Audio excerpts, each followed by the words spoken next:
Hey D's, nuts in your mouth.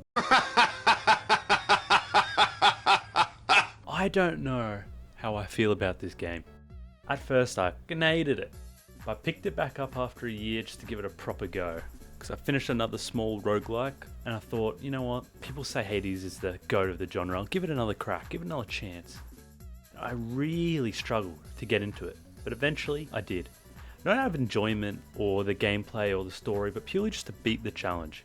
Which I didn't expect. I fully expected to get into the story as a Percy Jackson teen who had a fascination for ancient Greek stories, but it's more about a rebellious teen trying to get away from his big daddy. I didn't really enjoy the different types of enemies. They seem really samey. Some have shields, some spawn more guys, some are the creeper from Minecraft. You know, kind of bland and not really a lot of variety.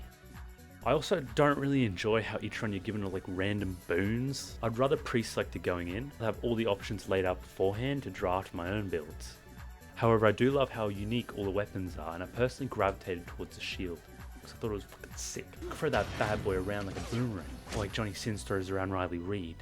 Unfortunately, it took me 20 hours to realize the shield can block. Hey pal, you just blowing from Stupid Town? I know, fucking shock.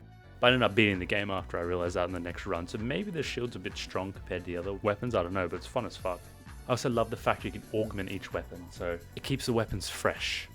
Graphically, Hades looks absolutely beautiful, but I do think it's got the Valorant Overwatch overcluttered everything on the screen, but it is stunning, especially on an OLED steamy dick. It's a good game, it's a solid game, and there's probably more I'm missing by not continuing to beat the game. But after 20 hours and one successful run, I feel like there isn't a lot new to me to make me want to keep grinding through. The story didn't really grab me. If there were new areas, weapons and boons, then maybe, but I'm content where I'm at. I think this is one of those ones you snag on a cheeky sale and give it a crack. But I don't really get the hype, which I know is a hot take. Comment below on what I'm missing here.